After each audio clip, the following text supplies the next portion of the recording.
Sur l'année 2023, on était aux alentours du million. Tu passes de 250 000 euros par an, donc ça fait à peu près 20 000 euros par mois, à 250 000 euros par mois, ce qui fait 3 millions par an quasiment. C'est ça. Moi j'ai eu un gros déclic en fait vers l'âge de 9 ans. C'est que mon grand-père il venait de partir à la retraite. À ce même moment, en fait, il a été atteint de la maladie d'Alzheimer.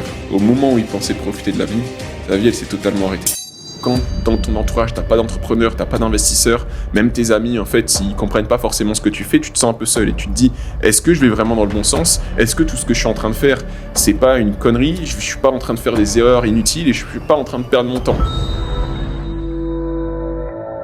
Je suis passé de gagner 2000 euros par mois à l'usine à gagner en un mois ce que j'allais faire en 14 ans à l'usine. Si par exemple demain tu as toute ta team qui close à 30% et que tu as un closer qui close à 60% mais qui n'enregistre pas ses Je appels, vire direct. Et ça c'est une grosse erreur que beaucoup font de ce que j'ai vu, c'est que... Bonjour à tous et à toutes, bienvenue sur ce nouvel épisode du Scaling Podcast. Aujourd'hui, on a la chance d'accueillir Thibaut. Thibaut, merci d'avoir accepté l'invitation. Merci Mourad pour l'invitation, c'est vraiment plaisant d'être là avec toi. Bah écoute, je te remets un peu de contexte sur le podcast. Comme son nom l'indique, c'est Scaling Podcast. Le but, c'est de parler un petit peu de toutes les problématiques que peuvent rencontrer des entrepreneurs qui veulent scaler. Le but, là, sur cette heure, 1h30 qu'on va avoir avec toi, c'est d'extraire un maximum de valeur. Tu m'as dit au début du podcast que tu n'avais aucun sujet tabou, qu'on pouvait aborder tous les points ensemble. Exactement. Donc, écoute, on va en profiter au maximum. Ce que je te propose pour démarrer cette belle discussion, Thibaut, c'est que tu puisses te présenter en quelques mots, nous parler un petit peu de ton business, ton chiffre d'affaires actuel aussi pour qu'on puisse se situer, puis après on continuera. Ok, ça marche. Moi c'est Thibaut, à l'heure où on tourne ce podcast, j'ai 27 ans, je suis originaire du nord de la France, et puis depuis 3 ans et demi maintenant, je me suis expatrié sur Dubaï, suite à ma petite ascension entrepreneuriale, on va en parler. Aujourd'hui, j'ai principalement tout mon focus sur une activité, c'est le Custom Life Changer, c'est une académie digitale qui vise à aider les particuliers, les salariés à obtenir une liberté professionnelle grâce au métier de demain. Et effectivement, eh bien, il y a des enjeux, il y a aussi pas mal de problématiques auxquelles je fais face. Et je pense que ça va plaire à toutes les personnes qui vont nous écouter. Avant l'entrepreneuriat, qui j'étais? Eh bien, j'étais une personne normale. À mes 18 ans, du coup, je commence les jobs étudiants. J'ai pas forcément grandi dans une famille très riche. Maintenant, j'étais pas non plus dans l'environnement le plus catastrophique. J'ai eu la chance que mes parents m'offrent un environnement très élévateur à l'époque, parce que ma famille, on a un foyer de 5 personnes. J'ai un petit frère et une petite sœur. Et du coup, on était dans un petit village à côté de Lille. Enfin, un village, 10 000 habitants. Et quand j'allais à l'école, que ce soit l'école primaire, le collège, en fait, toutes les familles autour de moi, tous mes amis, ils avaient des foyers où les revenus avoisinaient les 5 000 par foyer, alors que nous, on était plus aux alentours des 1 800. Donc très, très tôt, en fait, j'ai eu une certaine frustration qui m'a, vraiment inconsciente, parce que quand tu es jeune, tu comprends pas forcément dans quel environnement tu baignes. Et je me disais, mais je comprends pas pourquoi tel ou tel pote, c'était pas de la jalousie, mais vraiment, je comprenais pas pourquoi il y avait certains de mes amis qui avaient plus de facilité, qui avaient des choses en fait auxquelles j'aspirais et que je pouvais pas avoir, tu vois, avec ma maman ou mon père. Et ce qui s'est passé, c'est que du coup, cette frustration, elle est née de là. J'ai commencé à chercher mon indépendance financière. Je prenais des jobs étudiants à côté de mes études. J'ai eu un BTS, du coup, je suis allé jusqu'au BTS domotique. Donc, rien à voir avec la personne que je suis aujourd'hui. C'est tout ce qui est automatisation de l'habitat. Et en parallèle du coup de mes études, j'ai toujours un job étudiant pour pouvoir décharger mes parents sur la partie financière. Voilà, que dire de plus? 2017, du coup, j'obtiens mon BTS. Et là, je me fais refuser catégoriquement l'accès à la licence parce que j'étais pas très présent à l'école. J'aimais pas ça en fait. Et j'avais l'impression qu'on m'avait mis dans une case. J'avais pas de sens. Je trouvais pas de sens. Et en aucun cas, en fait, je voulais une vie comme tout le monde. Ça fait un peu bateau, mais moi, j'ai eu un gros déclic, en fait, vers l'âge de 9 ans. C'est que mon grand-père, il venait de partir à la retraite. Et à ce même moment, en fait, il a été atteint de la maladie d'Alzheimer. Ok. Et donc, de ce fait, au moment où il pensait profiter de la vie, sa vie, elle s'est totalement arrêtée. Et j'ai inconsciemment gardé ça en moi. Et au fur et à mesure, c'est une certaine expérience qui a vraiment mûri en moi. Et je me suis dit, mais Thibaut, t'es là qu'une fois. On t'a offert cette vie-là. T'as la chance d'être là. Profites-en au maximum. Et en fait, tu vois, avec différentes choses, différentes situations dans ma vie, eh bien, j'en suis venu à chercher des solutions pour aller chercher ma liberté. Ok, Voilà. bah, magnifique, merci pour ce beau partage. Donc du coup, on te voit souvent dans des extraits un petit peu qui partent viraux sur les réseaux où t'es sur le chantier. Après, tu lances, du coup, tu te mets à finalement acheter des biens en immobilier. De là, tu développes des compétences et tu lances Immo Rentier, qui est ta première boîte officielle, c'est ça? Exactement. Ouais, Et ensuite, Custom Life Changer, exactement. Custom Life Changer, excuse-moi, L'activité actuelle, ouais. l'activité actuelle. Du coup, est-ce que tu peux juste nous expliquer Le comment ça pourquoi s'est du comment. passé, ouais, le côté Immo Rentier, en termes de... Parce que vous avez très vite explosé, hein, il me semble, Ouais, sur les réseaux, même en termes de chiffre d'affaires. ouais, Et ensuite, le ouais. passage de Immo Rentier à Custom Life Changer. Totalement, totalement. Bah déjà, en fait, pour revenir un peu avec l'immobilier, c'était la solution que j'avais trouvée pour aller chercher cette liberté. Ou du moins, c'était la solution qu'on m'avait vendue par rapport au CDI que j'avais. Du coup, j'étais dans une usine pendant 3 ans et demi. Et j'avais compris qu'avec un CDI, en fait, on pouvait lever de l'argent et utiliser l'effet de levier bancaire. Donc, je m'étais formé à l'immobilier. Et c'était pas forcément une passion pour moi. Même si je prenais goût, tu vois, sur certaines choses, certains aspects, certains domaines de l'IMO. Mais c'était plus un véhicule qui me permettait d'aller chercher ma destination rêvée, qui me permettait d'aller chercher cette liberté. Et peu importe, moi, le véhicule que je pouvais prendre, bien évidemment quelque chose qui faisait sens avec mes valeurs, eh bien, même s'il y a des choses sur lesquelles, par exemple, se prendre des refus bancaires, aller sur le chantier à 7 heures du matin ou avant d'aller travailler, ça, c'est des choses que personne n'a envie de faire. Mais je savais que le fait de faire ces actions-là, ça allait me permettre d'aller chercher une certaine liberté, on va dire, géographique. De base, moi, je suis un grand voyageur. Mon grand-père était marin. Mon père a fait aussi un petit tour du monde. J'ai ça dans le sang, tu vois. Et je cherchais pas forcément à faire des millions d'euros. Je cherchais simplement à prendre mon sac à dos et aller découvrir des cultures, découvrir des pays. Et finalement, la vie a fait les choses autrement, du moins pour le moment. Effectivement, derrière, du coup, j'achète une, deux, trois, quatre, cinq opérations. Et puis, je me mets à créer finalement du contenu sur les réseaux sociaux de ce compte Immo Rentier. Mon but, c'était pas de faire du coaching, faire de la formation. Et je pense que finalement, l'ascension qu'on a eue, c'était aussi grâce à l'intention de départ, tu vois. Parce que quand tu cherches à faire de l'argent, c'est pas forcément comme ça que tu vas réellement tu vas en faire et être dans cette fréquence d'abondance. Et du coup, je lance Immo Rentier, un compte Instagram, simple compte Instagram. Et moi, mon but, c'était de développer mon réseau de professionnels de l'immobilier parce que je commençais à être bloqué avec les banques et tout ce qui s'en suivait. Et quand j'ai lancé le compte, je me suis dit, OK, comment je vais me différencier?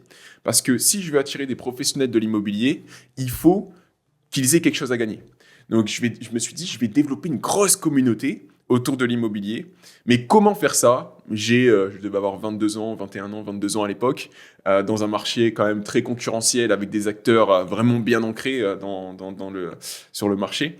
Et je me suis dit, OK, Thibaut, tu t'es fait accompagner, tu as aussi investi dans des formations, tu as déjà de l'expérience sur tes premiers biens. Écoute, aujourd'hui, les seules choses qui miroitent sur les réseaux sociaux, c'est va chercher ta vie de rentier grâce à l'immobilier. Et il y avait très peu d'informations concrètes. En fait, Ok. tout ce que j'ai acheté, toute l'expérience que j'ai pu avoir sur les réseaux, sur le terrain, j'ai tout donné gratuitement, sous format d'infographie. Et ça a exceptionnellement bien fonctionné. C'était en 2019, ça. Du coup, mars 2019, je lance ça. Donc, la communauté prend de l'ampleur. Derrière ça, je rencontre une personne qui est devenue mon associé, Hugo, Ok. du coup, Hugo sur ce projet. Donc grâce à cette initiative, en fait, j'ai été en visite, je faisais une petite story et il en est venu que c'était juste à côté de chez lui. Donc on a échangé, on est allé manger, même objectif, même ambition.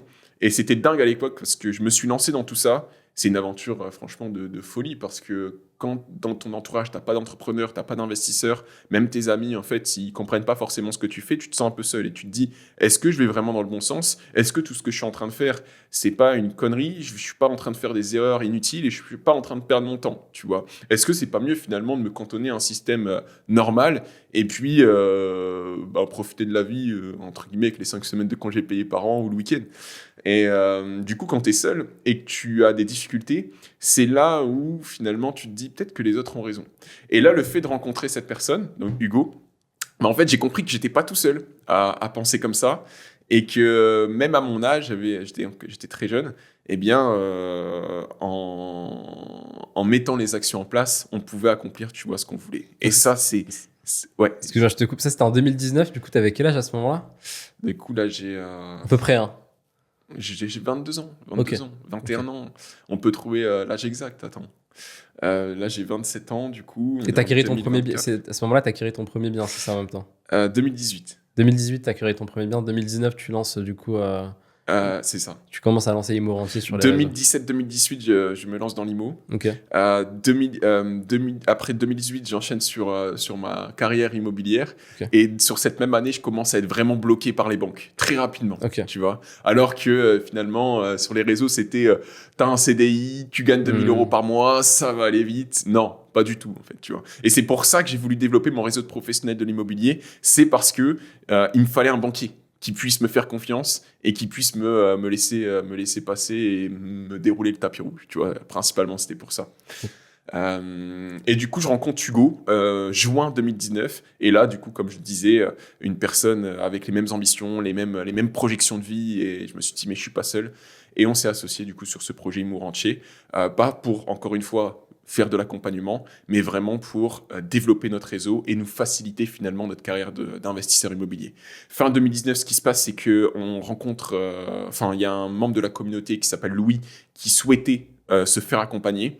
Nous, on se regarde avec Hugo, on a 22, 23 ans, on se dit, mais what? Est-ce qu'on se sent vraiment capable d'accompagner une personne? Et puis après, en tant que challenger, compétiteur, Hugo, c'était un ancien joueur professionnel de foot aussi. On se dit, OK, on se lance, on va voir, on vend ce premier accompagnement à 300 euros. Pour nous, c'était un truc de dingue. 300 euros, on reste derrière nos écrans. C'est ce qu'on gagnait sur un bien immobilier alors qu'on a dû bien bûcher, tu vois, par rapport à ça.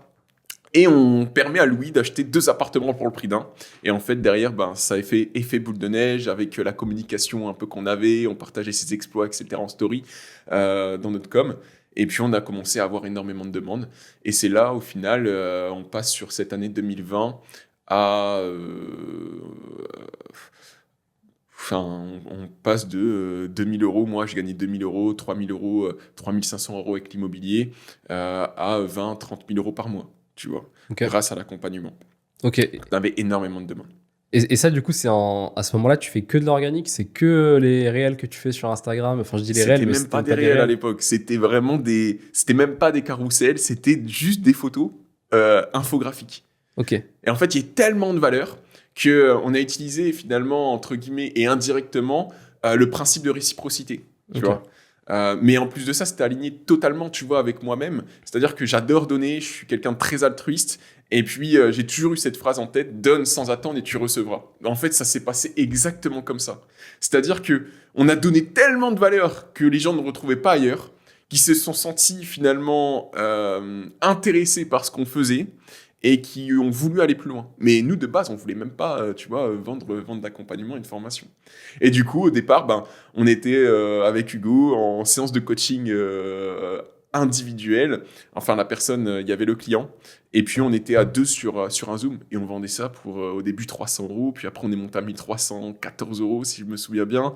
Puis après, 1800. Et puis, tu vois, ça a évolué comme ça. Mais on échangeait notre temps contre finalement contre ce service, contre de l'argent. Mais du coup, c'était quand même pour nous exceptionnel. Franchement, pour 2 petits genoux de Lille, c'était incroyable. Et en parallèle, du coup, grâce à ça aussi, grâce à cette trésorerie et grâce à ce réseau qui se développait, et moi qui étais encore en études, au travail, en CDI, eh bien, on a pu vraiment se développer notre parc immobilier. Et en fait, tout a évolué en même temps. Ok, un cercle vertueux. Et Exactement. ça dure combien de temps, du coup, cette aventure Imo-Rentier? Bah, Imo-Rentier, c'est encore présent, hein. C'est juste que là, on a stoppé la partie formation et Ok, accompagnement parce que c'est très compliqué en France d'avoir des crédits. Et puis, on ne se voyait pas vendre, tu vois, des produits à des milliers de personnes, alors que finalement, au fond de nous, on sait qu'ils n'allaient pas forcément avoir du résultat. ok. Pour nous, c'était vraiment important, cette partie résultat, se pouvoir se regarder dans le miroir, tu vois, et se dire, euh, ben, ce qu'on fait, c'est bien. Et ce qu'on fait, enfin, on donne le maximum de ce qu'on peut pour que les autres puissent eh bien évoluer à leur tour. Tu vois. Ok. Donc 2020, on finit à 4 collaborateurs, à 250 000, 300 000 euros de CA. Donc ça, c'est après 12 mois, c'est ça? Après, non, 24 mois après. Ok, ok. Ouais, Ok. c'est première année blanche, parce Ok. que c'était pas le but, tu Ouais, vois. ouais, c'est ça, Juste exactement. développer une communauté. Et fin d'année 2020, par contre, là, on prend un accompagnement sur le business parce qu'on n'était pas des entrepreneurs. Et dans Hmm. notre entourage, moi perso, j'avais personne, tu vois. Donc on se dépatouillait, on faisait des choses, mais même pas, on était totalement détaché de l'argent. Et fin 2020, on nous met en relation avec un info-coach, je sais plus comment on les appelle, Ouais. coach business. Et là, on passe de 4 collaborateurs sur l'année 2020 à 30, 35 collaborateurs sur l'année 2021, de 250 000 euros de CA par an sur 2020 à 250 000 euros de CA par mois sur 2021, tu vois. Et là, grosse ascension. On trouve notre positionnement, on met un canal un tunnel d'acquisition en place, un tunnel marketing en place, différentes sources de trafic, et là, ça envoyé, tu vois. Et franchement, ma vie, elle s'est réellement transformée à ce moment-là. J'ai vraiment pris goût aussi à l'entrepreneuriat. J'ai vraiment pris goût aussi à tous les messages de remerciement que je pouvais avoir. Ça me nourrissait énormément, tu vois, par rapport aux valeurs que je prône. Et puis derrière, j'ai laissé tomber le sac à dos. Et puis je me suis focus sur l'entrepreneuriat, quoi, clairement. Ok. C'est quoi les différentes étapes par lesquelles tu passes quand tu fais, tu dis 250 000 euros par an, donc ça fait à peu près 20 000 euros par mois, à 250 000 euros par mois, ce qui fait 3 millions par an en vrai, C'est quasiment. ça, fait une année. C'est quoi les différentes steps de 0 à 20 à 30, de 30 à 50, de 50 à 100 et de 100 à 200? C'est quoi les choses que tu fais de manière différente? Ah, par rapport au business. Ouais, par rapport au business, c'est quoi les. Tu sais, quand tu passes ces paliers-là, tu Oui, fais forcément des choses que tu faisais pas avant et t'abandonnes peut-être aussi des choses que tu faisais avant. totalement. C'est super intéressant. Je pensais que la question était tournée différemment au départ par rapport à comment mes déblocages psychologiques, comment je me Ouais, suis senti. Ça, je pourrais répondre très vite, mais en fait, ça allait très rapidement pour moi. J'ai pas vu les choses arriver. Je suis quelqu'un qui travaille beaucoup et quand tu es dans le processus comme ça, t'es pas seul en plus et que tu commences à te développer un entourage qui et au même niveau que toi, tu banalises énormément les choses. Et ça a été une de mes grosses erreurs. C'est que je suis passé de gagner 2000 euros par mois à l'usine quelques années avant à gagner en un mois ce que j'allais faire en 14 ans à l'usine. Et finalement, c'est pas des choses que j'ai fêtées. C'est pas des choses j'ai pas eu de gros déclics parce que en fait, l'entrepreneuriat, tu comprends que c'est tellement passionnant que c'est comme un jeu. Et tu vois, tu dois passer des niveaux et t'es toujours. Et ça peut être dangereux quand même, tu vois, je m'en suis rendu compte aussi par la suite. Mais tu es toujours attiré par ce que tu peux découvrir au-dessus, tu vois. Et je vois ça vraiment comme un jeu. Et c'est aussi pour ça que j'ai pris beaucoup de goût à l'entrepreneuriat, c'est que je suis un challenger, je veux cette place de numéro un, et, euh, et c'est un jeu qui est infini, donc c'est pour ça aussi que je parlais de choses dangereuses. Sinon, pour répondre à ta question directement, aujourd'hui, quand je suis passé de 20 000, du coup 20 000, en fait c'est ça, hein, 20 000 à 250. En réalité, c'était. j'ai fait un x10 sur les revenus. Et ça, ça s'est fait en l'espace de combien Ça de s'est temps? fait en 3 mois. Ok. En 3 mois. Juste parce qu'il y a eu des choses qui ont été mises en place. Et c'est vachement intéressant, du coup, cette question. C'est que de 20, 30 000 euros par mois, maintenant on a lissé ça sur l'année, mais c'est vrai qu'il y avait eu des lancements, etc. C'était juste qu'on n'avait qu'un canal organique. On était une petite équipe, on faisait tout manuellement. Et puis, quand on est passé, on a fait un x10, on a juste développé les équipes, On a juste développé des stratégies qui étaient plus automatisées, tu vois, Ok. et une stratégie d'acquisition qui était prédictible, tout simplement. En fait, quand tu es sur de l'organique, pour moi, il y a deux types de personnes. Il y a les entrepreneurs et il y a les influpreneurs, tu Ok. vois. J'ai commencé en tant qu'influpreneur, puis après, je suis passé en un réel entrepreneur. C'est comme ça que je le perçois. Influpreneur, c'est que tu vas te nourrir de ta communauté et tu vas faire en sorte tout simplement de ne pas vouloir scaler davantage ton business. OK. Et du coup, tu vas dépendre aussi de les algorithmes organiques. Ouais. Entrepreneur, là, on est vraiment sur un tunnel marketing, comme pourrait l'avoir une entreprise dans tertiaire, tu vois. Un tunnel marketing, des sources de trafic, et puis là, tout est prédictible parce que les sources de trafic, c'est principalement de l'ADS, tu vois. Donc, organique, ads, pour moi, c'est ce qui a transformé les 25 000 en 250 000, et derrière, l'équipe, parce que tu fais pas 250 000 si tu veux apporter de la qualité sans équipe. Ok. En gros, si je résume, tu avais déjà le product market fit qui t'avait permis d'être à 20 000. Tu te contentais seulement de l'organique et finalement, c'était un peu un travail artisanal puisque enfin, encore, ça se comptait sur les doigts d'une main à ce moment-là. Et du coup, tu mets du ads qui va venir accélérer en fait déjà les résultats que tu as en organique. Tu vas venir recruter du monde et tu vas avoir des systèmes d'acquisition qui vont être beaucoup plus prédictibles, comme par exemple du webinaire, de la VSL, enfin ce genre de système d'acquisition-là. C'est ça que les gens ne comprennent pas, tu vois, c'est que l'organique, moi, je le mets vraiment de côté. Par exemple, on va y venir bientôt par rapport au Custom Life Changer. Ouais. D'ailleurs, l'expérience que j'avais sur Imorantier à faire 250 000, c'est pas forcément l'expérience que j'ai aujourd'hui. Mais en réalité, il y a tellement de composantes en fait, qui rentrent en jeu pour faire de l'argent que c'est pas forcément la chose la plus importante, tu vois, le chiffre d'affaires. Vraiment. Ça, je m'en suis rendu compte aussi par la suite. Mais c'est plein de petits paramètres qu'il faut gérer.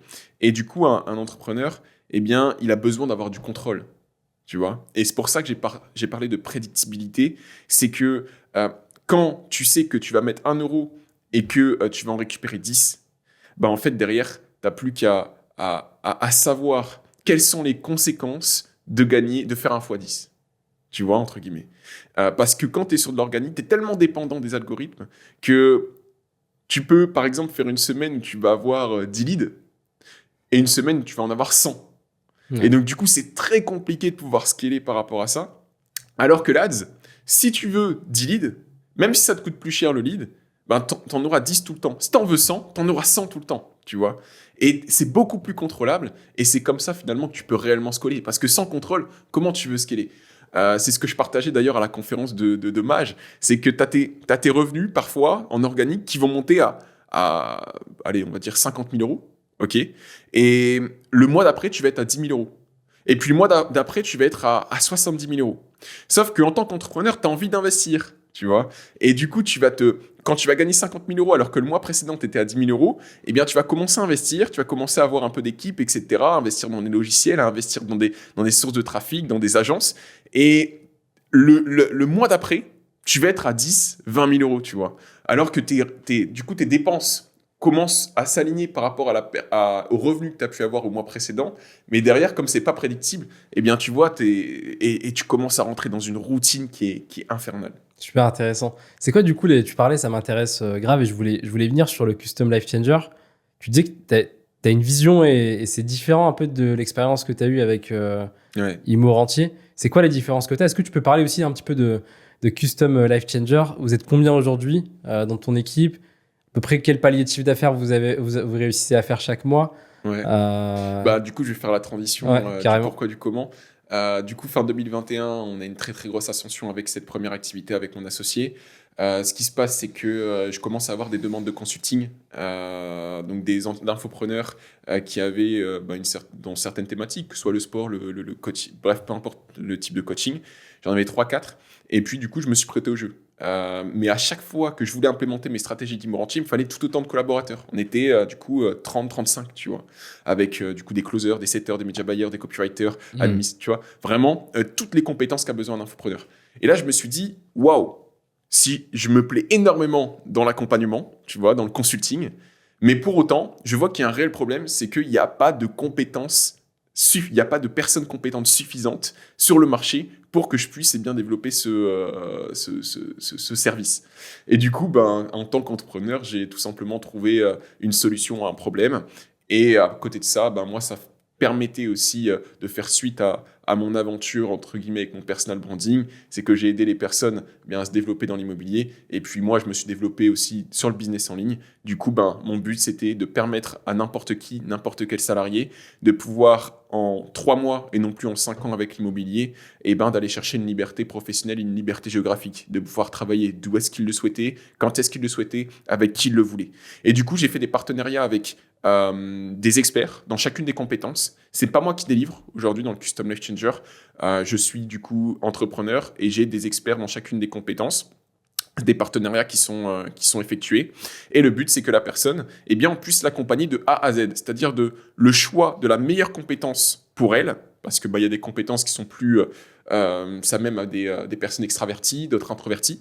Le but, c'est qu'elles se sentent épanouies et qu'elles puissent tout simplement bénéficier d'une certaine liberté professionnelle grâce à l'une des 8 compétences qui sont en extrême demande sur le marché de l'infoprenariat et de l'entrepreneuriat. Ok. Voilà.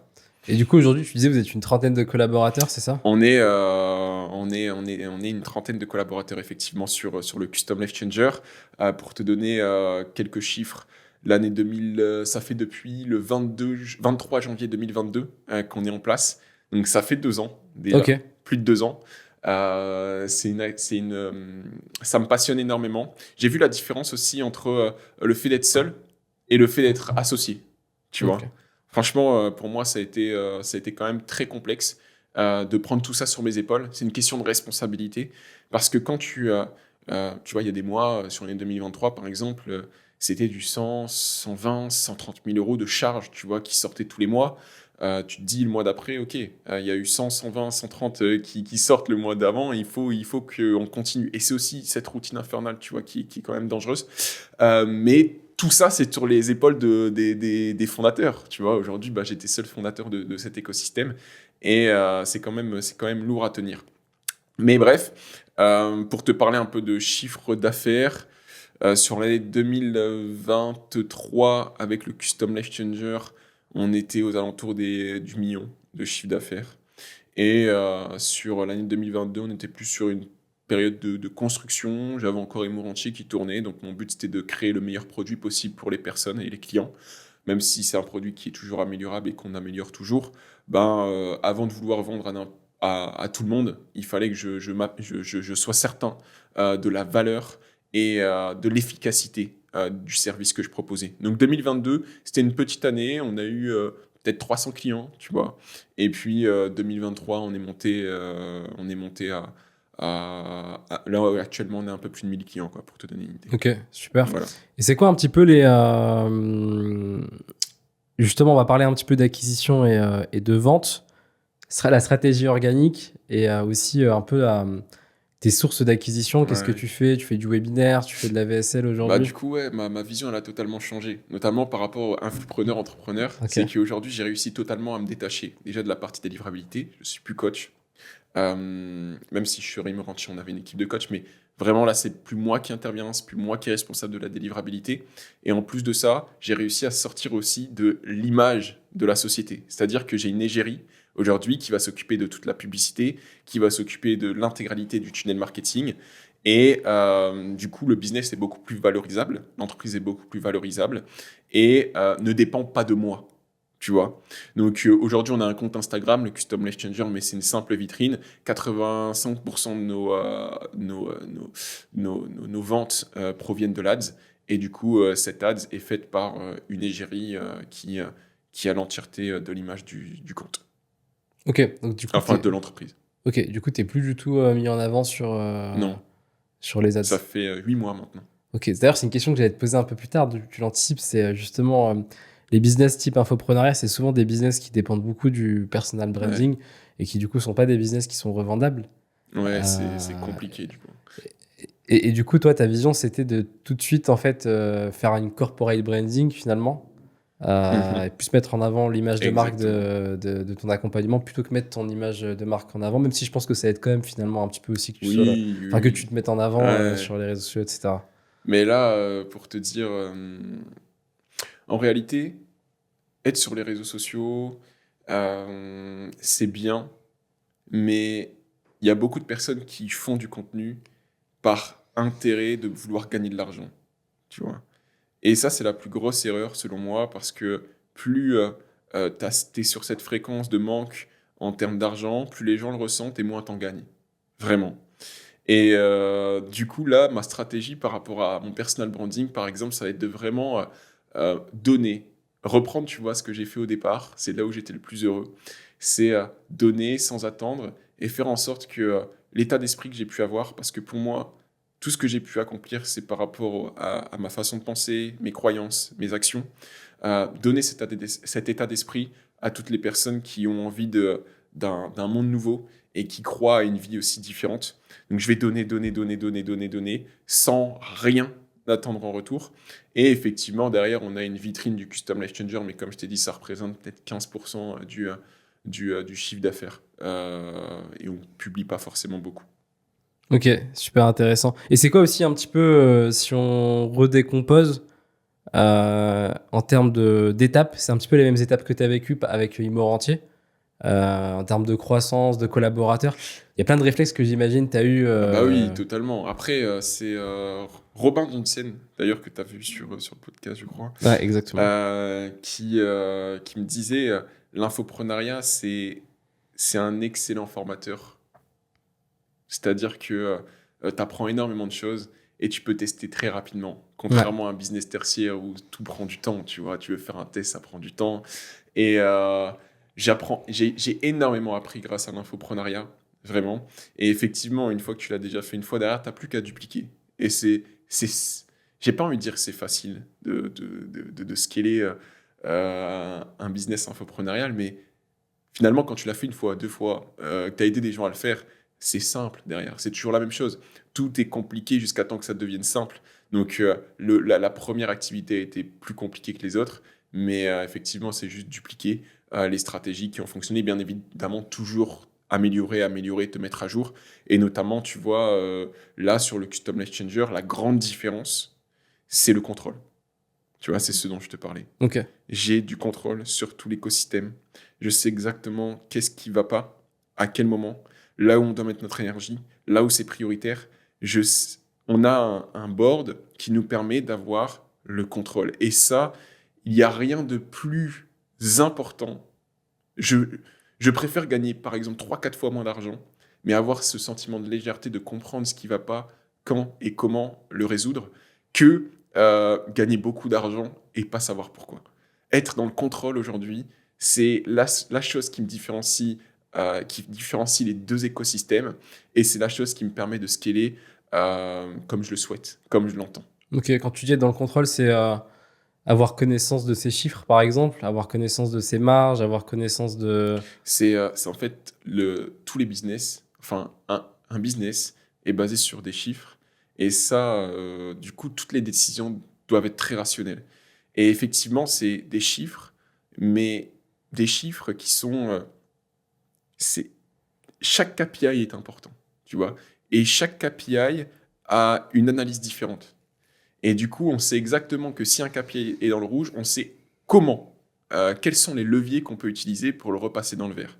Et du coup, chaque responsable de pôle aujourd'hui au sein de la structure du Custom Life Changer a ses responsabilités, a des objectifs trimestriels et il prend ses responsabilités pour finalement bien, les atteindre.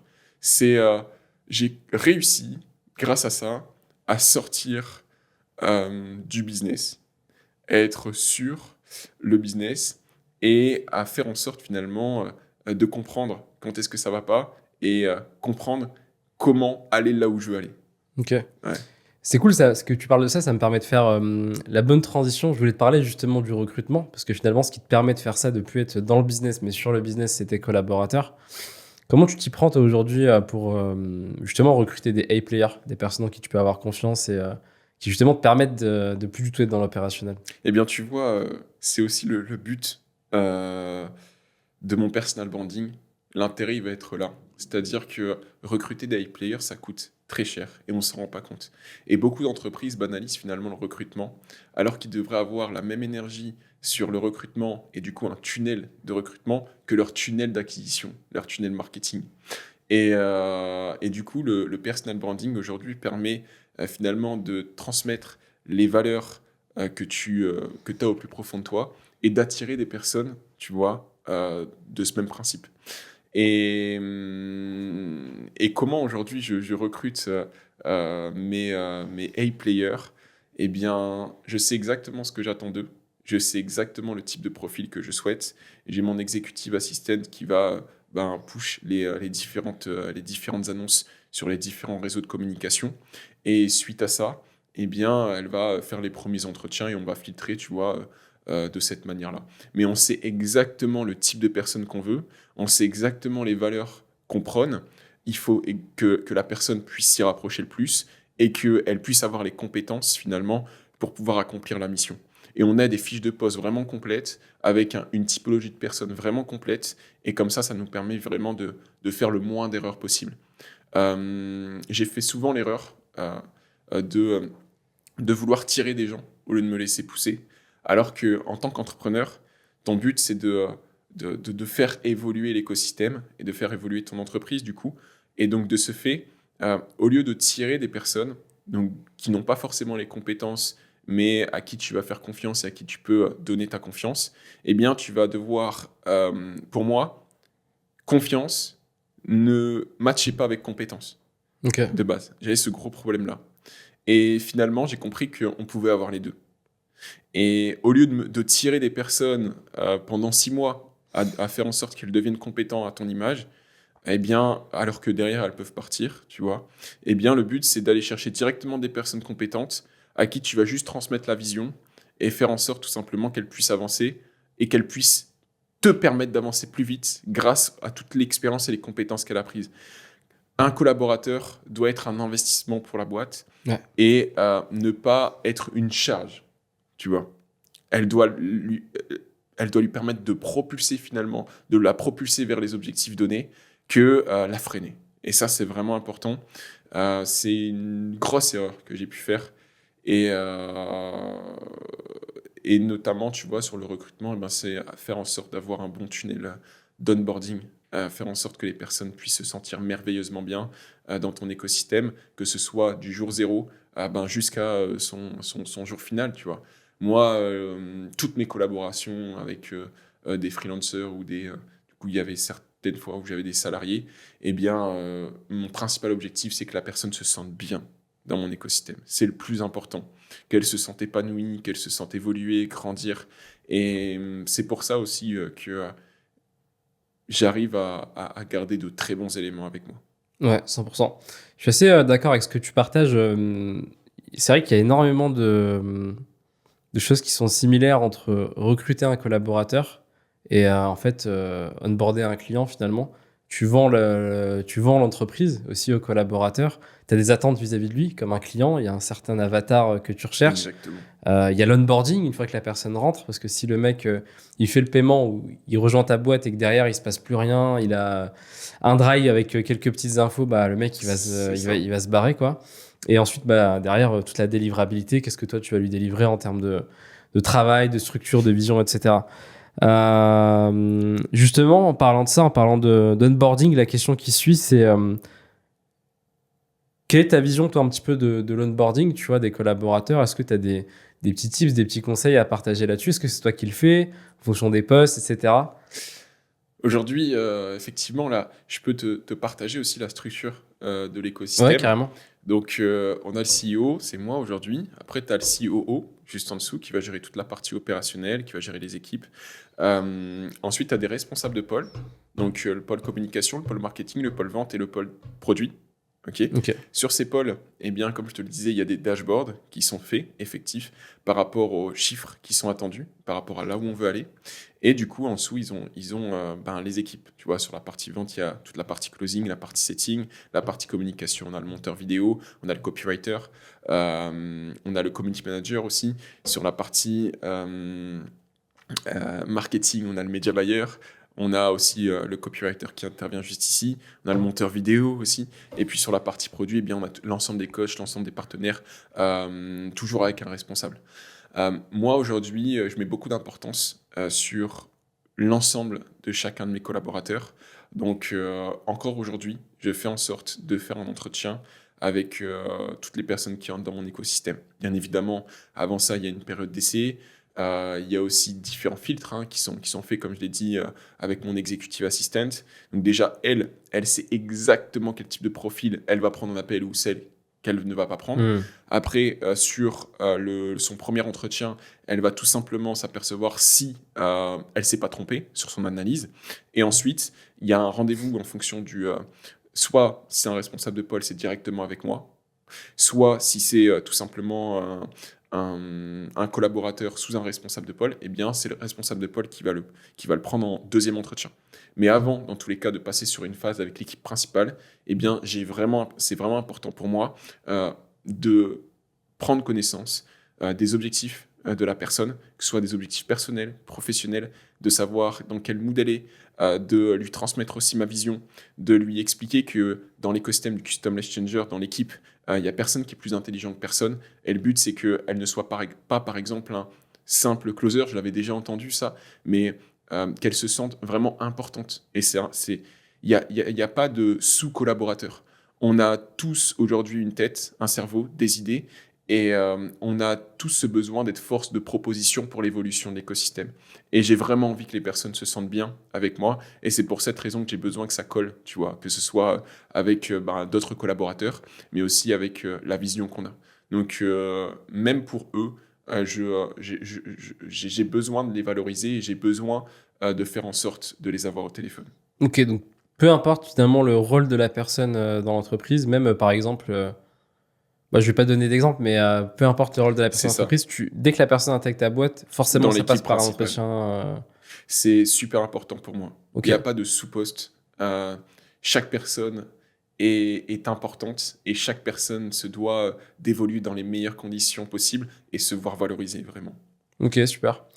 Je pense que ça fait la bonne transition vers la question que je voulais te poser. Je pense que je peux même ajouter quelque chose par rapport à Ouais, ça. carrément. Au sein de mon écosystème, chaque équipier a une scorecard.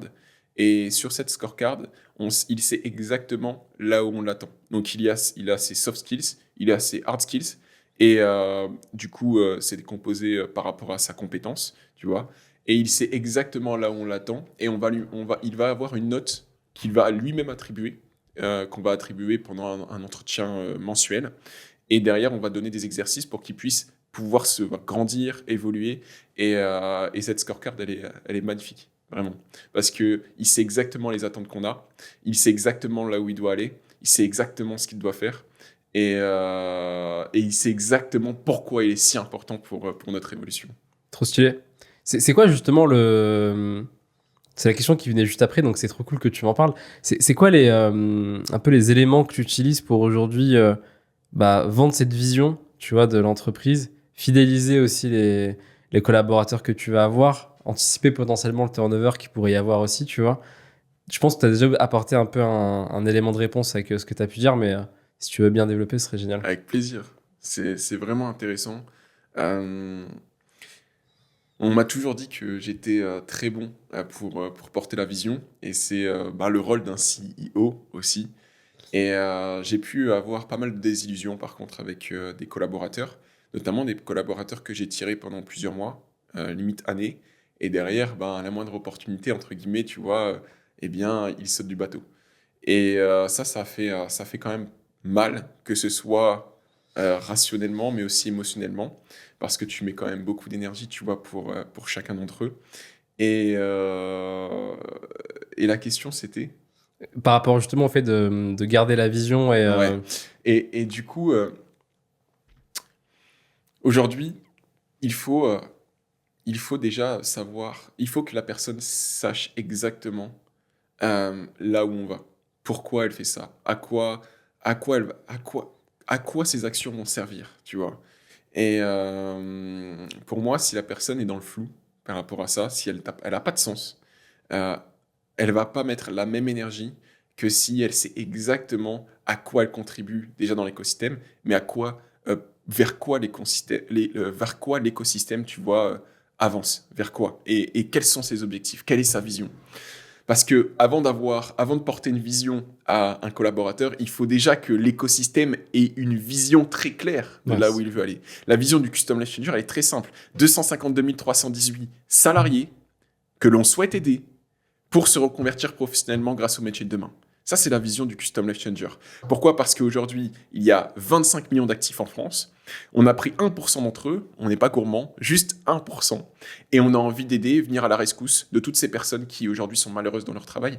Et tout le monde aujourd'hui dans l'équipe pourrait te sortir cette même phrase que je t'ai dite, tu vois.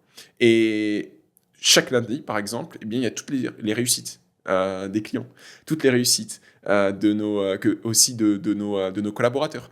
Et on échange autour de ça. Et ça crée vraiment finalement une synergie d'équipe et on se bat finalement pour un même but, tu vois. Et on sait exactement finalement le pouvoir qu'on a et ce pourquoi on avance. Ok. C'est comment que tu détermines le niveau de rémunération de tes collaborateurs? Est-ce que c'est par rapport à leur expérience? Est-ce que c'est par rapport au marché?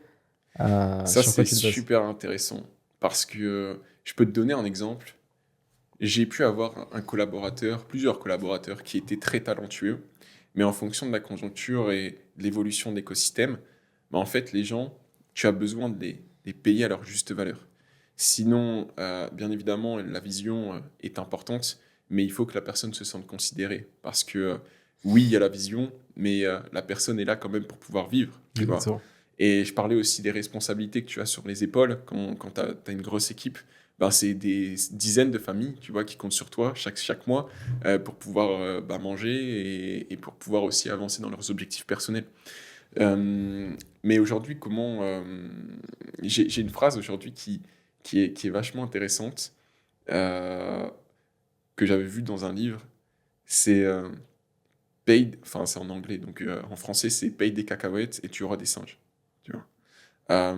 Si ton objectif c'est de payer le moins possible, ben, tu vas avoir des personnes qui n'ont pas de compétences, qui aussi n'ont pas l'envie, qui vont pas se donner à 400%. Et donc de ce fait, il faut vraiment trouver un juste milieu par rapport à la conjoncture de ton entreprise, ta trésorerie, et finalement le fait que tu souhaites évoluer.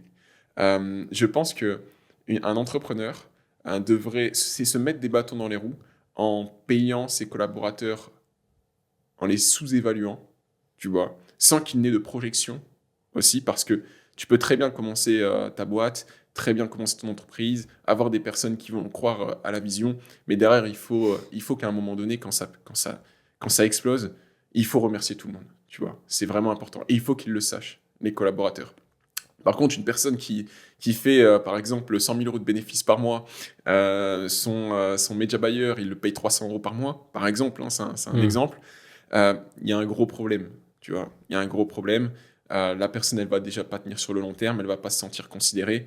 Et si l'entrepreneur, ben, il est sur des yachts toutes les semaines, il dépense 20-30 000 euros par mois, tu vois, il y a un sérieux problème. Et du coup, il faut trouver vraiment ce juste milieu. Et c'est la question que tu m'avais posée aussi à Ouais. la conférence la dernière fois. Mais moi, j'invite les entrepreneurs à, dans un premier temps, bien évidemment, avoir une vision très claire et derrière, payer les personnes à la commission. Ils vont être surpayés, tu vois, pendant un certain temps, ils vont être surpayés, mais ça va te permettre de construire ta boîte. Et puis à un certain moment, eh bien, quand vous allez trouver une certaine stabilisation et une certaine croissance, eh bien là, commencez à salarier les personnes, ou du moins à passer sur un fixe, sur des revenus qui sont plus cohérents, tu vois, par rapport au marché. Moi, j'ai toujours fonctionné comme ça, et ça a toujours très bien fonctionné. Ok. Et en termes de, tu sais, il y a un sujet dans le recrutement, c'est en fonction des pôles, l'internalisation et l'externalisation, tu vois, du pôle de la mission. Pour expliquer ce que c'est très clairement, c'est par exemple, bah, soit tu vas passer par une agence de media buying, ou alors tu vas avoir en interne ton media buyer qui va gérer tes propres ads. Toi, est-ce que tu as des pôles sur lesquels tu externalises et qu'est-ce que tu penses de l'internalisation et de l'externalisation des collaborateurs? Ouais, moi, j'ai une vision assez particulière par rapport à ça. J'ai externalisé tout avec Imo Entier, notamment. Et là, mon seul objectif, c'est de tout internaliser. et faire en sorte que les collaborateurs se sentent bien avec et uniquement avec moi.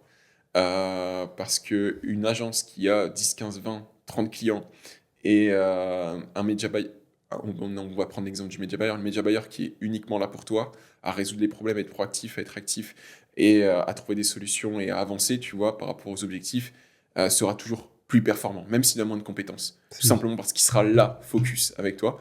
Et ouais, je crache pas sur les agences, loin de là, parce qu'il y en a pas mal qui m'ont aidé.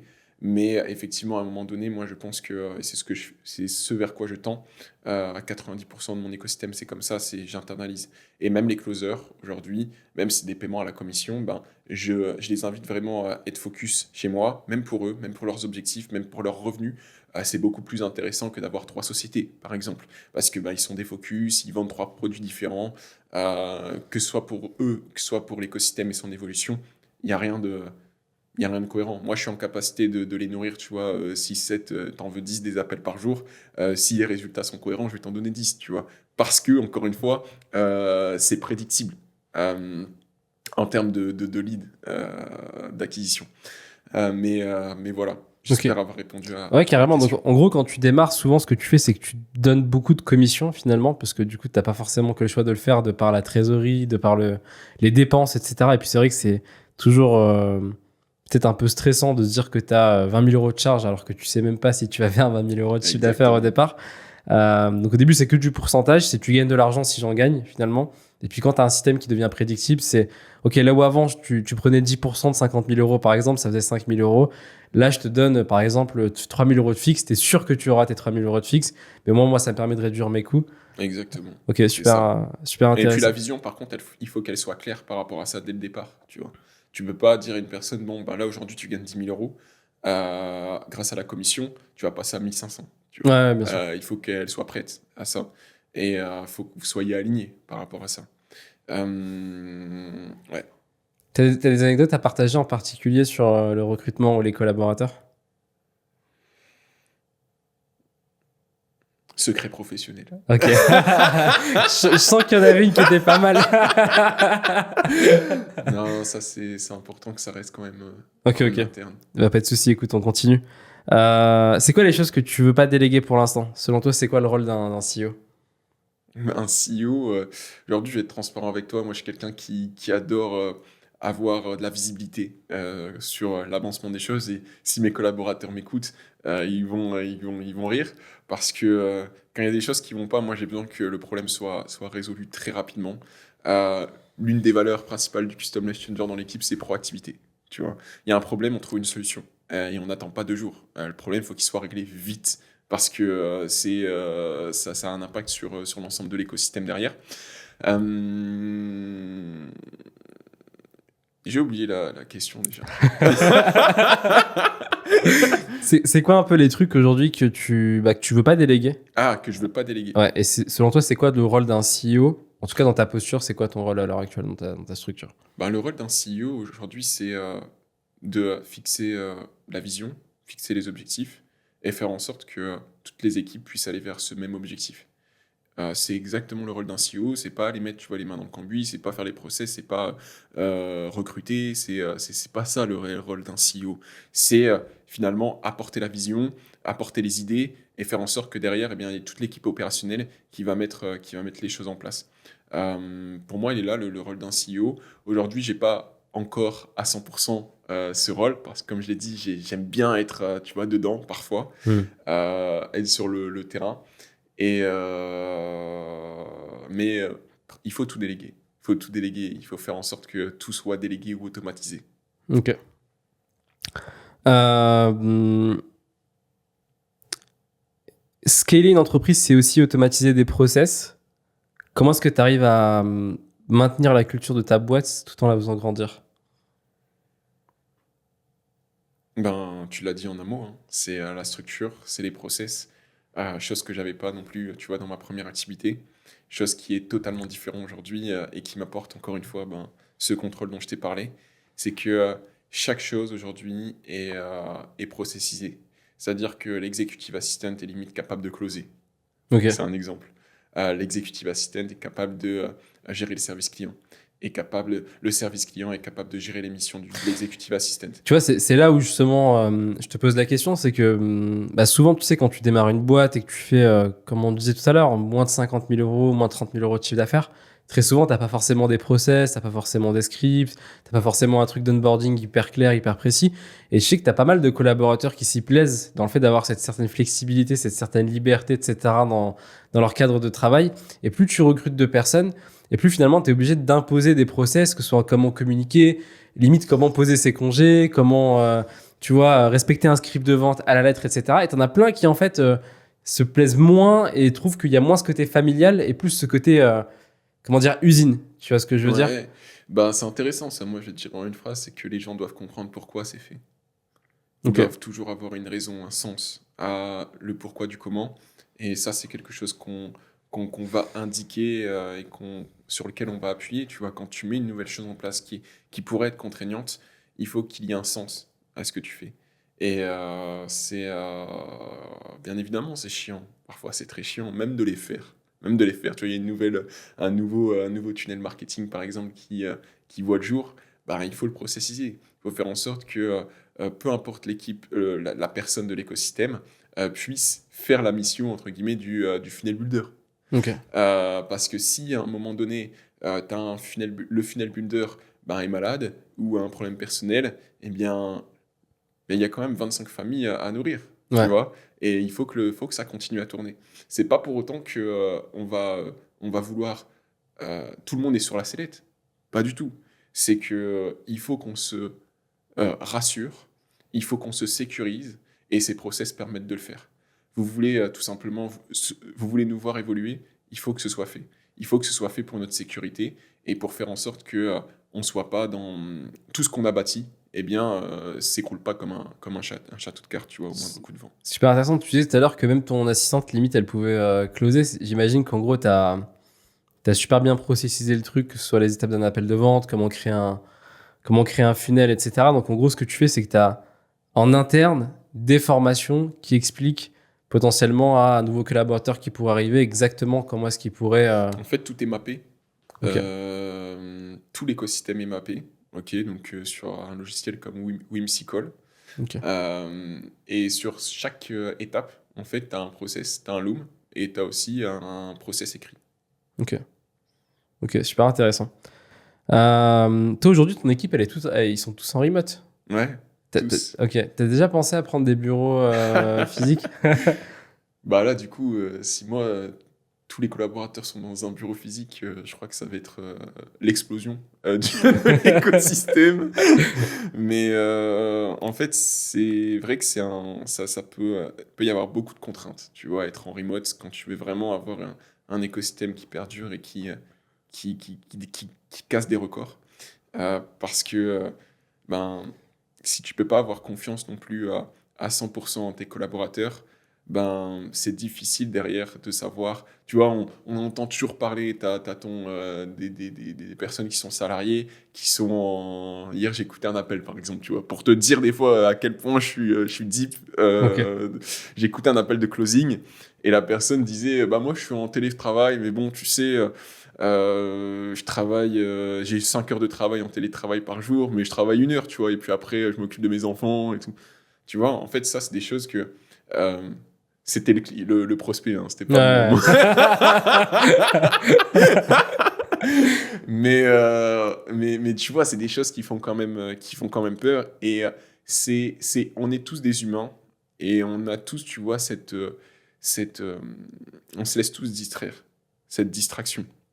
Donc, c'est certain qu'aujourd'hui, si j'avais une partie de l'équipe dans les bureaux, on aurait une croissance qui serait plus intéressante. Mais est-ce que l'épanouissement de mes collaborateurs n'est pas le plus important? Tu vois? Ouais, je vois ce que tu veux dire. C'est vrai que t'as toujours des avantages, inconvénients. Bureau, je trouve que bureau, t'arrives plus rapidement à créer cette culture d'entreprise. Ouais. T'arrives plus rapidement. Il y a des choses que je trouve qu'on a encore du mal aujourd'hui avec tu vois, le télétravail à recréer, comme par exemple, tu sais, ne serait-ce que dans des bureaux, quand tu as cette pause à la cafétéria ou que les collègues ils mangent ensemble à midi, ça crée, tu vois, des connexions et c'est des choses que as beaucoup plus de mal à reproduire et c'est beaucoup plus compliqué, je trouve, de créer une vraie vision, à moins que tu sois très bon pour ça, quand tu fais les choses à distance. Et je suis convaincu aussi que le fait que tout le monde soit au même endroit au même moment, en tout cas, c'est ma réflexion du moment, peut-être qu'elle va être amenée à bouger, tu vois, mais quand tout le monde est au même endroit au même moment, ça peut aller beaucoup plus vite, tu vois, j'ai l'impression. Tu vois, cette vision où tu arrives dans tes locaux, tu as tes collaborateurs qui sont prêts à travailler, qui bossent tous ensemble, et même pour l'information, bah, Ça circule beaucoup plus vite. ça circule beaucoup plus vite, tu vois, entre le fait d'envoyer un message sur Slack, on est tous sur des fois, tu as des Slack, tu as 4-5 créneaux, comment on appelait ça Les fuseaux horaires différents. Ah oui. Ça peut vite devenir compliqué, alors que quand vous êtes tous dans les mêmes locaux, à la limite, tu t'ouvres la porte et j'ai une question avant ton call, machin. Mais bon, ce serait quand même... Mais tu perds de rien en flexibilité. En flexibilité, et puis tu vois, le fait qu'aujourd'hui le Custom Life Changer ce soit on vise la liberté professionnelle. Géographique. Si même l'équipe, tu vois, elle est pas remote, c'est quand même complexe. C'est vrai. C'est vrai. C'est quoi un petit peu, on parlait un petit peu tout à l'heure de scaling. Juste avant, je voulais rajouter quelque chose. Tu parlais tout à l'heure de confiance, tu sais, en télétravail, etc. Et moi, j'ai remarqué que souvent, c'est pas forcément qu'une question de confiance, c'est aussi une question de qu'est-ce que la personne elle a gagné en retour, tu vois. Tu disais tout à l'heure, je sais plus ce que tu partageais.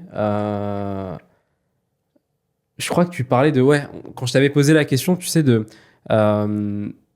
comment t'expliques ça, et tu me disais, il faut juste expliquer en fait pourquoi est-ce qu'on le fait. Je rajouterais même, il faut montrer à la personne qu'est-ce qu'elle a à y gagner, tu vois. Parce que très souvent, en fait, tu vas toi mettre en avant les intérêts d'entreprise ou tes intérêts à toi, mais tu vas pas forcément mettre en intérêt, toi, qu'est-ce que tu vas y gagner. Regarde, si t'enregistres tes appels, potentiellement, moi, je vais pouvoir les réécouter. Et t'es pas viré. Tu vois. Et, ouais. Ça, c'est la dernière option. Mais souvent, je remarque que c'est qu'est-ce que tu as à y gagner. C'est t'as plusieurs façons de faire, tu vois, mais c'est qu'est-ce que tu as à y gagner. Je vais réécouter tes appels, je vais pouvoir t'apporter du feedback, tu vas avoir un meilleur taux de conversion, tu vas faire des meilleures factures, etc. Tu peux même faire des systèmes où tu punis finalement, tu gagnes de l'argent en moins. C'est ce qu'on a mis en place sur une team, c'est tu gagnes de l'argent en moins si t'as pas enregistré l'appel, et tu gagnes de l'argent en plus que de ce que tu devrais gagner si tu l'as enregistré. Et d'un coup, le mois d'après, tous les appels étaient enregistrés, tu vois. Ouais, moi, je suis par contre, j'ai un peu une vision différente par rapport à ça. Ok. Mais je vais la partager. Vas-y. C'est ok. Mais en réalité, tu vois, aujourd'hui, certains collaborateurs ont des missions. On va prendre la partie closing, tu vois. La confiance est vraiment importante, et le fait de donner confiance à une personne, c'est une valeur énorme pour moi. Pour autant, elle a ses missions qui sont établies, ses missions sur lesquelles on s'est engagé.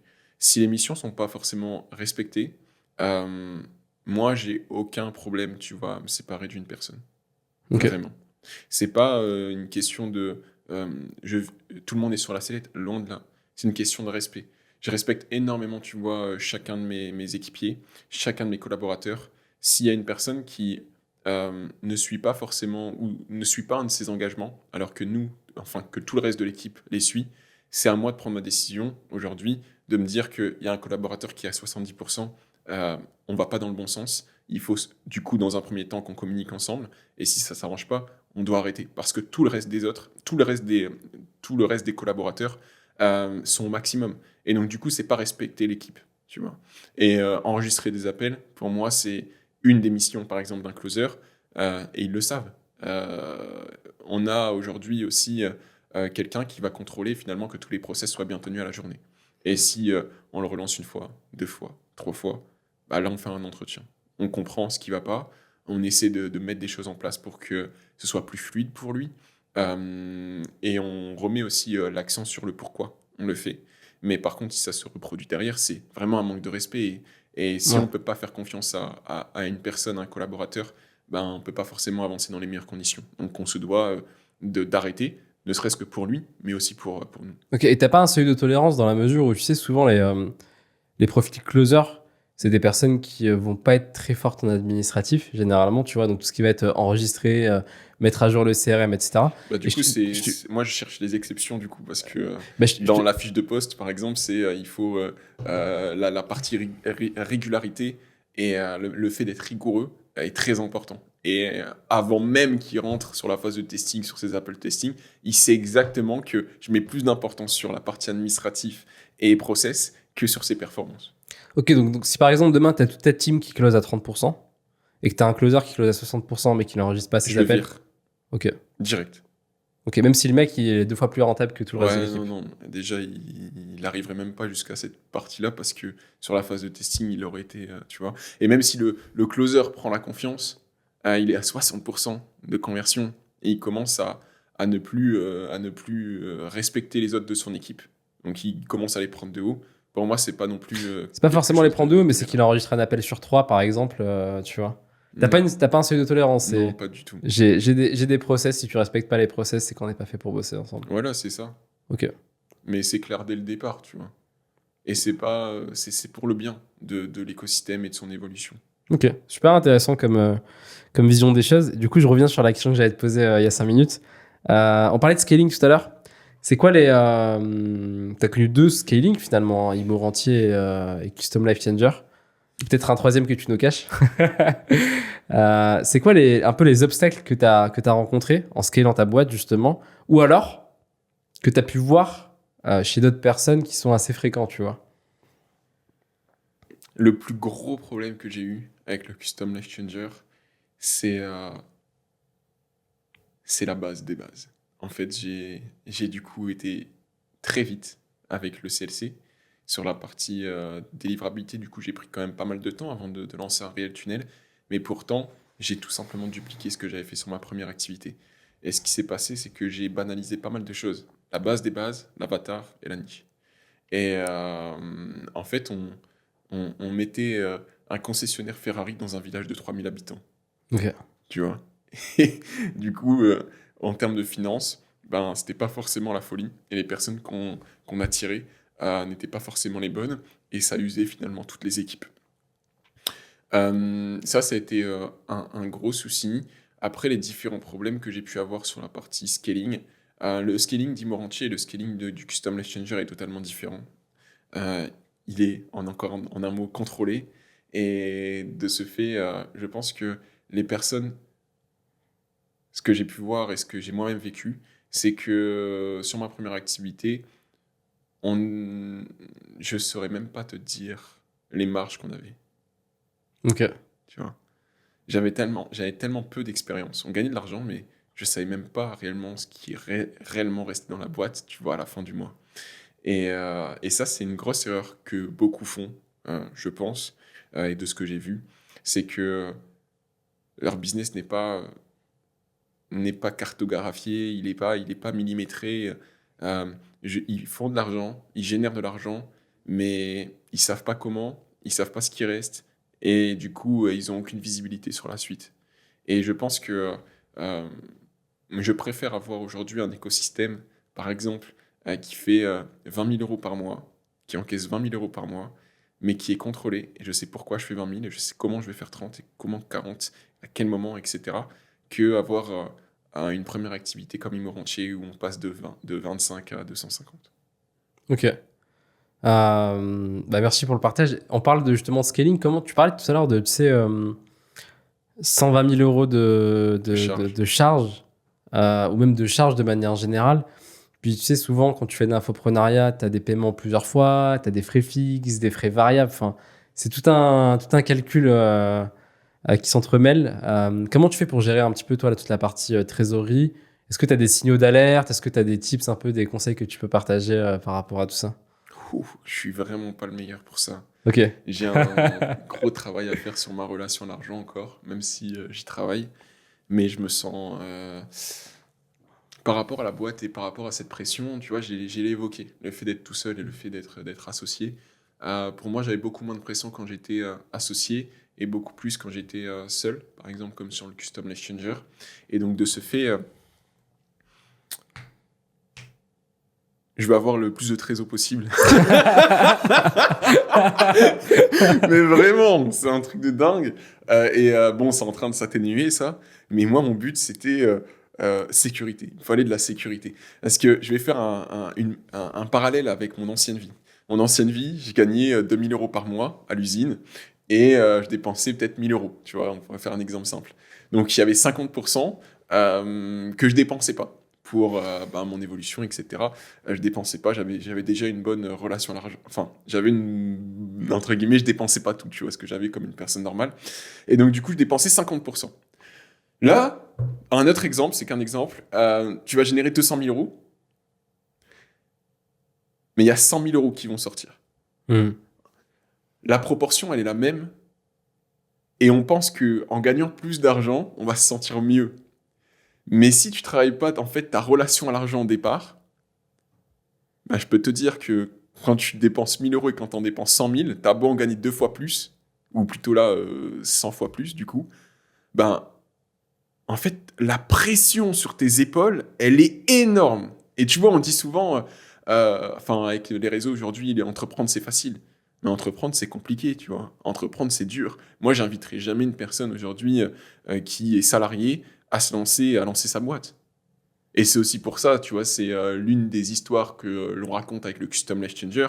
C'est déjà, lance-toi dans une activité qui va te permettre d'aller chercher ta liberté géographique et professionnelle. Tu vas travailler 4 heures et tu vas gagner voire 2 fois, voire 3 fois plus que tu gagnes aujourd'hui en tant que salarié, en travaillant deux fois, voire 3 fois moins, tu vois.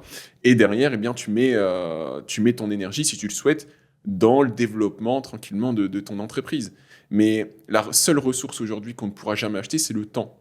Et du coup, le but d'une personne qui a envie de s'émanciper, c'est gagner du temps. Pas gagner plus d'argent, c'est gagner du temps. Et gagner derrière de l'expérience. Et du coup, pour moi, c'est le chemin parfait. Et c'est aussi pour ça que j'ai lancé le Custom Life Changer au départ. Au départ, il y avait 3 étapes. C'est-à-dire que tu développais une compétence, après tu développais ta boîte, et après tu développais des sources d'investissement. Je mettais tout à ta disposition. Et puis après, on a changé pour vraiment ce focus. Mais du coup, pour revenir sur ta question, tu peux me la répéter comme ça, je finis sur ça. Je pars trop loin. C'était la trésorerie de l'entreprise. Comment tu arrives justement à la gérer quand tu vois, je pense que tu la gères sur 2 aspects en réalité. Tu la gères d'un point de vue émotionnel et aussi d'un point de vue très technique sur tu vois, les dépenses, les charges, En etc. fait, la chose que j'ai le plus appris par rapport à ça, et je pense que ça va aider beaucoup de monde, c'est que je suis allé chercher 6 mois de trésorerie. Donc, c'est 6 mois qui permettent de payer mes charges fixes. Et puis, il y a encore une belle partie quand même de l'écosystème qui est basée sur le variable. Et ce variable est du coup est indexé sur l'encaissé. Donc, une fois que tu as tes 6 mois de trésorerie et que, en fait, c'est trouver ta sécurité. Il faut que tu arrives à prendre de la hauteur et faire en sorte finalement que tu comprennes que tu es en sécurité. Parce que si tu te sens pas en sécurité, si tu es dans cette fréquence de manque d'argent, tu vas prendre des décisions, tu vas faire des actions et tu vas agir par rapport à ça. Alors que c'est la plus mauvaise fréquence pour pouvoir évoluer, pour pouvoir grandir. Et donc de ce fait, il faut aller chercher, c'est qu'un sentiment. Il faut comprendre que tu es en sécurité. Une fois que tu as compris que tu es en sécurité et que tu as mis les actions en place pour y être, derrière, en fait, tu vas agir différemment et c'est à ce moment-là que tu vas pouvoir passer à un niveau supérieur. Ok. Ouais, ce que je retiens, c'est que tu as mis 6 mois de trésor de côté d'avance. Et en fait, toi, tu indexes sur l'encaissé et pas sur le chiffre d'affaires. Ce qui fait que dans tous les cas, tu sors pas de l'argent que tu n'as pas, quoi, tout simplement. Ouais, exactement. Et ça crée pas des... donc, il faut quand même pour faire ça, il faut quand même un certain volume parce que... Je pense qu'on n'a pas la même définition. Encaisser, pour moi, par exemple, il y a un programme qui est à 3 000 euros. Je vais encaisser 1 000 euros. Tu vois, je vais générer 3 000. Paiement 3 fois. Et donc, toi, tu vas, par exemple... Le closer, il va te payer sur les 1 000 euros. Ouais, c'est exactement la même, c'est la même définition qu'on a. Mais du coup, donc en gros, il faut que le closer ait un certain fonds de roulement dans l'entreprise, qu'il ait peut-être fait 1 ou 2 mois avant, pour récupérer l'argent d'avant et qui commence à se faire des salaires qui sont sympas et potentiellement le premier mois, C'est ça, exactement. Toutes les sociétés aujourd'hui, dans le tertiaire, fonctionnent comme ça, tu vois. Sur Imoranti, par contre, j'ai fait cette grosse erreur, c'est de payer tout le monde sur le généré. Mais c'est impossible. Après, t'as des impayés, t'as des... c'est une galère. C'est impossible. T'as un décalage de trésorerie qui est colossal. Et tu peux pas fonctionner comme ça. Bah, en fait, là, je trouve l'avantage de payer sur le chiffre d'affaires, enfin, un modèle que tu peux imaginer, que tu peux mettre en place, c'est en gros en fonction des mensualités de paiement. Dans tous les cas, tu payes le closer une seule fois, mais en fonction des mensualités de paiement, il va avoir une commission qui va être plus ou moins importante. Donc en gros, si le closer, il va par exemple closer en une fois, tu vas lui donner, je te dis une bêtise, 15%. Ok. En 5 fois, il va prendre 7%. Tu vois. Hmm. Et ce qui veut dire que dans tous les cas, toi, tu restes dans tes clous. Et niveau comptable, ça t'évite, tu vois, en fait, chaque mois de devoir calculer et les commissions qu'il a closées ce mois-ci et toutes les commissions des mois d'avant, tu Ouais, vois. c'est intéressant. Mais l'avantage de faire comment toi tu le fais, c'est que, bah, du coup, s'il y a un impayé, j'imagine que c'est le closer qui relance Aussi. le client. C'est bon, c'est pas en direct parce qu'on a notre assistante administrative qui va faire les démarches. Si elle n'a pas de réponse, etc., on passe à la phase 2. S'il n'y a pas de réponse, on passe au contentieux. Ok. Ok, ok. Et aussi, en fait, pourquoi j'aime ce modèle-là que je t'ai cité juste avant, c'est parce que les métiers de closer setter, c'est des métiers qui marchent beaucoup à la dopamine, tu vois. Hmm. Et en gros, si t'as pas vite de la dopamine, tu peux vite être démotivé. C'est-à-dire qu'un closer, il est jamais aussi bon que quand il vient déjà de closer. C'est vrai. Le mec, s'il vient de closer, qu'il y a une énergie de vente dans le Slack, le mec, il va continuer à closer. Et si c'est une énergie de merde, il va baisser en énergie, Et etc. inversement. Et pareil, quand il reçoit son virement, tu vois. Quand il reçoit un gros virement à la fin du mois, il se dit waouh, trop bien. Et il aura envie de continuer. Alors que s'il reçoit un petit virement et qu'il se dit ouais, le mois d'après, je vais recevoir encore une partie de ça, une partie de ça, une partie Ça de fait ça. partie aussi de la vision, je pense. Ouais, c'est vrai. Ça joue beaucoup. Si les gens sont là que pour l'argent, effectivement, ça a un gros impact. Mais si ils ont une raison encore plus forte que ça, qui passe au-dessus, c'est un impact qui est amoindri. Mais par contre, je te suis totalement sur ce que tu as dit et merci pour le conseil. Avec plaisir. T'avais parlé d'un funnel que t'avais lancé en testing, tu sais, en soirée. J'oublie pas, Thibaut. C'est pas vraiment la question que je vais te poser, mais c'est en tant que CEO, comment tu gères ou mesures la prise de risque, qui je pense est quand même importante quand tu es finalement CEO et même quand tu lances une boîte de manière générale, versus la folie dans les décisions que tu prends. Ben, simplement, les chiffres. Ok, Toutes mes décisions sont basées sur les chiffres. Très rationnel. Il n'y a que les chiffres qui parlent, tu vois. Et en réalité, euh, c'est ce qui m'a bien contrôlé parce que des fois, effectivement, tu as l'impression que c'est incroyable, ça avance super bien, mais quand tu creuses un peu, tu vois, tu te rends compte que tu vas perdre beaucoup plus d'énergie à développer, par exemple, cette nouvelle source de trafic que à améliorer, tu vois, la précédente. ok, donc c'est une approche qui est très factuelle Ouais, finalement. il n'y a pas de folie. Et plus je grandis, plus j'évolue, plus je prends en maturité et plus je deviens rationnel. Avant, j'étais un peu très basé sur l'émotionnel. Ok. C'est quoi un peu ta routine est-ce que tu as une routine déjà? Je te demande ta routine, mais je sais même pas si vraiment t'en as Tu me une. fais mal au cœur, là. Tu me fais mal au cœur parce que, franchement, à l'heure où on tourne ce podcast, je vais être transparent, tu vois. Depuis que j'ai commencé l'entrepreneuriat, j'ai à 80% eu une routine. Ok, J'ai toujours été très discipliné envers moi-même. Toujours tenu les engagements que j'ai envers moi-même et que c'est tout ce qui s'ensuit. Mais là, depuis 2 mois, j'ai totalement stoppé ma routine. Totalement. Et je fais preuve de procrastination, je le ok. dis. Et je suis pas fier du tout par rapport à ça. J'ai décidé de mettre toute mon énergie sur la partie entrepreneuriale, même si c'est qu'une excuse que je suis en train de te sortir. Mais tu vois, par exemple, j'ai arrêté le sport. J'ai arrêté le sport parce que je trouvais que ça me demandait beaucoup d'énergie. Bien évidemment, je continue à faire un peu de sport. Tu vois, je fais du paddle toutes les semaines. Mais j'ai arrêté le sport, entre guillemets, challenge, record, la méditation, l'écriture. Tout ça, c'est des choses que j'ai fait à 80% de mon évolution entrepreneuriale. Et j'invite tout le monde à pas suivre mon exemple aujourd'hui, Ok. tu vois, mais à vraiment avoir quelque chose sur lequel se baser, sur lequel suivre, parce que toutes ces petites choses, affirmations, écriture, lecture, je vais te donner un exemple après, rappelle-le-moi la lecture, c'est des choses, en fait, tu vois pas le résultat aujourd'hui, surtout écriture, visualisation, affirmation, mais c'est tellement puissant sur le long terme. Vraiment. Et l'humain aujourd'hui a besoin de retours rapides. Et c'est comme ça que tu peux faire la différence. C'est en faisant ce que les autres ne font pas. Et c'est exactement comme ça que j'ai pu avoir mes résultats, c'est en travaillant intelligemment 2 fois, 3 fois plus que non pas les personnes normales, mais les entrepreneurs déjà. Tu vois. Ok. C'est quoi qui a fait, je suis hyper curieux du coup, qu'est-ce qui fait que t'as tout arrêté, enfin, que t'as complètement stoppé ta routine En fait, il y a des périodes difficiles quand même de la vie. T'as beau gagner de l'argent, on dit souvent l'argent fait le bonheur, tu vois. Mais il y a des choses qui parfois, tu ne contrôles pas, tu vois. Il y a des choses qui sont très difficiles, très dures dans l'entrepreneuriat. Je parle de l'entrepreneuriat, c'est même pas ma vie perso, tu vois. Et je suis très, très content d'avoir aucun problème sur ma vie perso. Qui prennent le dessus. Tu as des coups de mou. Bref, t'as des choses qui te mettent qui te cassent les genoux, tu vois, des fois. Mm. Et du coup, tu prends tes responsabilités, encore une fois, en tant que CEO, et tu mets ton focus à cet endroit-là, quoi. Ok. Voilà. Ok. Grosso modo, c'est ça. Mais j'invite vraiment tout le monde à pas suivre cet exemple et à plutôt suivre le Thibaut qui a fait son exploit entrepreneurial de A à Z, tu vois, parce que ça fait partie de mon histoire. Et aujourd'hui, là, depuis 2 mois, 3 mois, peut-être je le fais plus, mais je vais sûrement recommencer, tu vois, dans 6 mois. Mais j'avais besoin de le dire, tu vois, parce que c'est pas toujours tout beau, tout rose. Et il y a personne qui est parfait. Tu vois. Ah, c'est clair. Et prenez pas cet exemple, les amis, parce que Thibaut, il a couru 10 km Ah ouais, putain. avant-hier. Donc, pour lui, de pas avoir de routine, c'est pas la même chose que ce que vous pourriez imaginer, vous, derrière votre écran.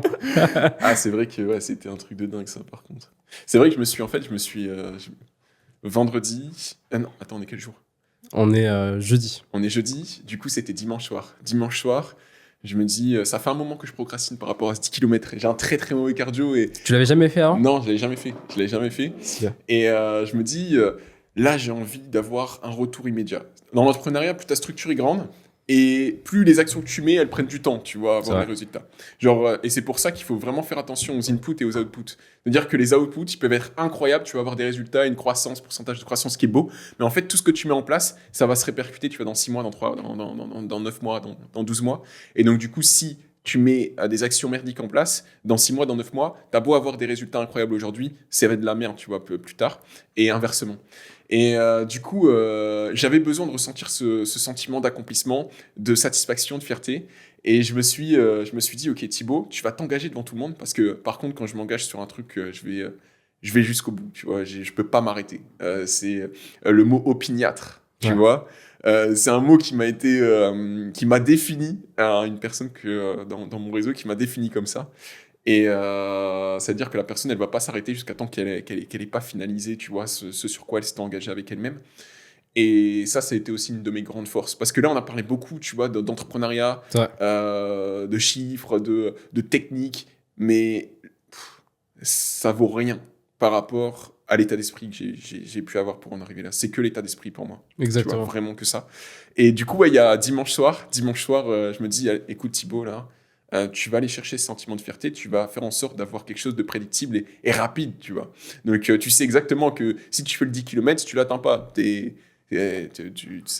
Tu vas être triste, tu vois. C'est pas ça que t'allais dire. Si tu l'atteins, ça va être incroyable. Tu vois, au bout d'une heure, c'est bon, t'as ton résultat.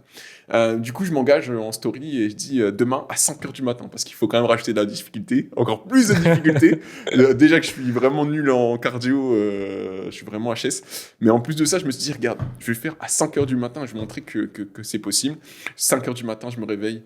Putain, déjà, je me dis, pourquoi j'ai fait ça? J'ai regardé si ma community manager avait quand même mis la story.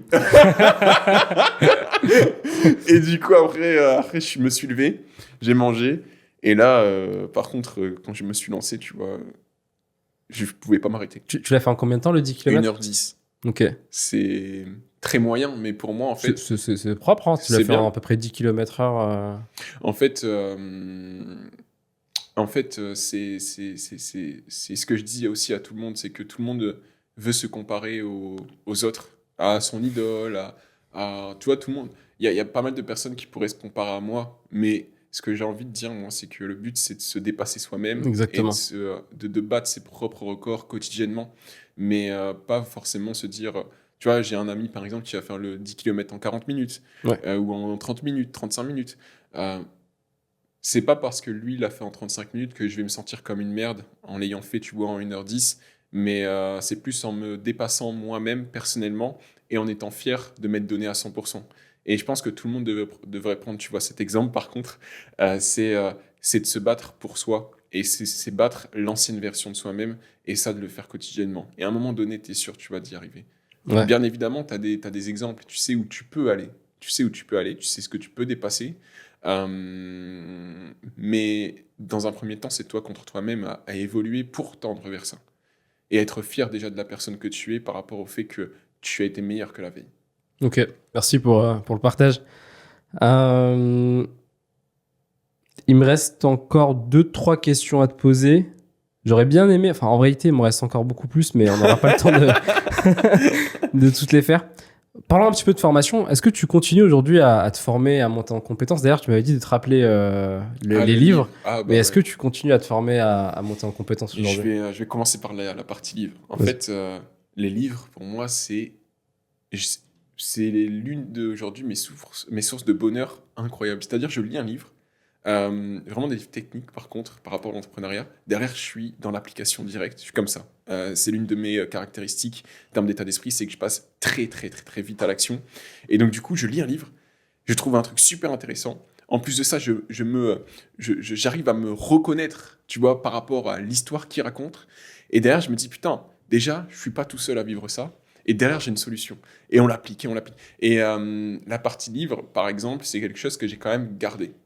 Okay. Là, en ce moment, je continue à lire parce que, premièrement, ça me permet de me former et deuxièmement, ça me permet de me sentir bien, tu vois, avoir cette petite dopamine. Bon, on dirait le petit intello, tu vois, à l'école, alors qu'avant, je lisais jamais, tu vois.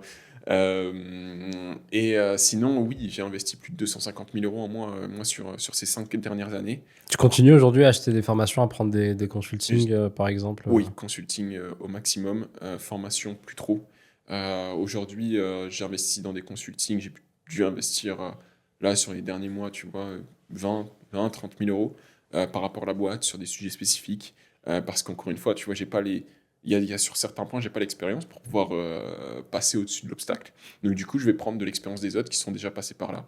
Et ça fait aussi une belle différence. Donc oui, et je trouve que c'est le seul hack aujourd'hui pour pas passer sa vie à rester bloqué sur des obstacles, des difficultés, alors qu'on peut tout simplement prendre des raccourcis. Bien évidemment, ne pas avancer bêtement par rapport à ce qui est dit, mais comprendre ce qui aurait été fait si la valeur n'aurait pas été apportée, tu vois.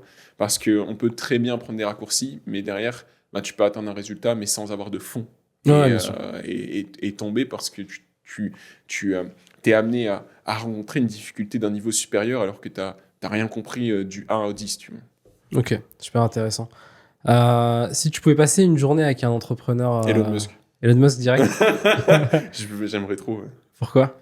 C'est une personne qui m'inspire, c'est une personne qui a marqué l'histoire, c'est une personne qui va rester dans les livres pendant des siècles et des siècles. On s'en rend pas compte, encore une fois, de la chance qu'on a aujourd'hui d'avoir une personne comme ça sur cette terre. Et s'il y avait une personne avec qui je voulais, ce serait lui, tu vois. Ce serait lui pour comprendre réellement qu'est-ce qu'il vit au quotidien, comment il pense, qu'est-ce qu'il ressent.